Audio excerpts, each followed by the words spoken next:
Hello everyone. You are watching a snippet of Countdown June 12, 2023.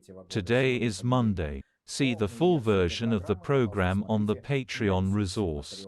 There are 5 to 6 times more videos, information and analytics. And thanks to everyone who is becoming our patrons right now. And I'm moving on to the main thing. Today Russia Day is celebrated in the cave. But somehow without much enthusiasm.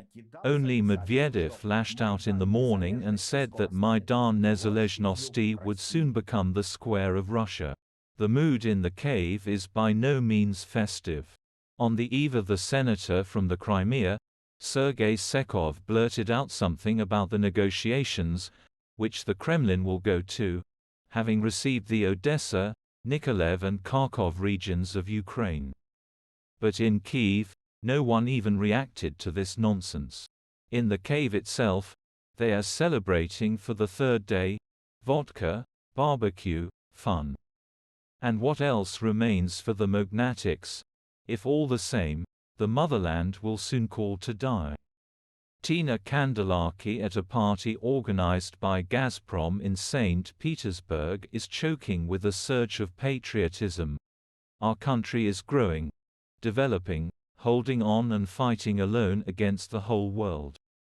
Therefore, our holiday, Russia's Independence Day, is not just a number on the calendar, it is a holiday of great strength, intellect, reason, pride in people who know how to defend their right, even in the most fantastically difficult conditions.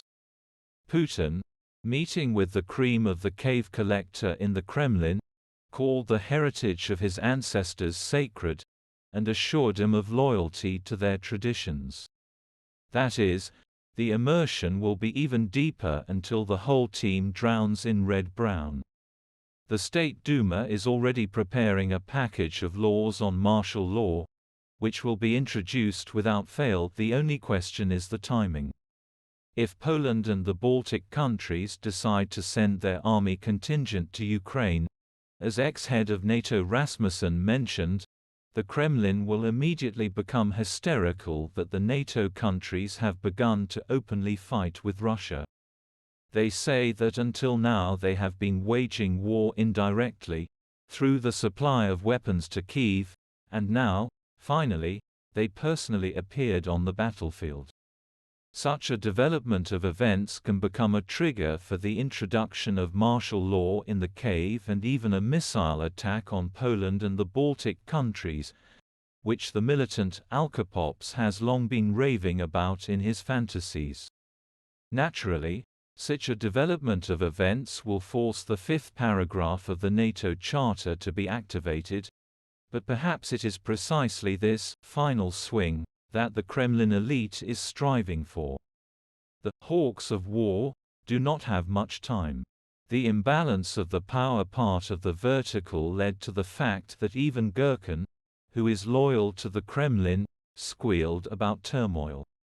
Shoigu demands complete submission, ordering all combatant units, including PMCs, to sign contracts with the Ministry of Defense by July 1. The Chechen battalion, Akhmet, immediately salutes and reports on the transition to contract service under the command of the Ministry of Defense. But Prigogine shows Shoigu a fat pimple, after which the angry terrorist Gherkin squeals hysterically, "This is a rebellion." The Kremlin makes one last offer to Prigozhin, to head one of the regions as governor, in response to which the bald gravedigger declares that it is better to die than to do this. And this is an application for confrontation to the last. The kids starts mahak among themselves. And these internal squabbles could be the start of something bigger, given Prigozhin's popularity among the Zon deep hunters. Nevertheless, the system is strong. And it has also failed, and Prigozhin's game is likely to be played quickly and revealingly tough. The rebellion on the confusion must be suppressed, for the edification of the entire Underfence Earl, fascinated by the audacity of the blind Führer. And at this time in the annexed Crimea, As we warned, the Rashists are preparing a man-made disaster at the Crimean Titan chemical plant in Armyansk. See this and other stories in full on Patreon.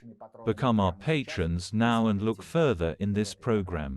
The armed forces of Ukraine continued their offensive and liberated, in particular, Makarovka, Neskochno, Blagodatno, Storozhevo and Novodorovka. Russian sources confirmed this, but with an attempt to downplay the significance of the successes of the Ukrainian troops.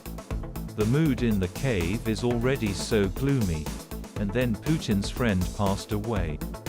Silvio Berlusconi, one of Europe's most controversial politicians, has died at the age of 86. Good Russians also decided to cling to their roots and started collecting. Today, opposition media and bloggers are holding a large-scale YouTube marathon in favor of either the children of Germany or political prisoners. At the same time, when 10 million rubles accumulated, the authorities blocked the ruble collection. Where that money will go now is unclear. In the festive cave, furry people and fun are appropriate. Bonds, BDSM, that's it. At the Moscow Fair, they presented a funny whipping. And that is all. See the full version of this program on the Patreon resource. And thanks to everyone who is becoming our patrons right now. You are helping to maintain an independent political channel. Hugs to everyone. See you on Thursday. Glory to Ukraine.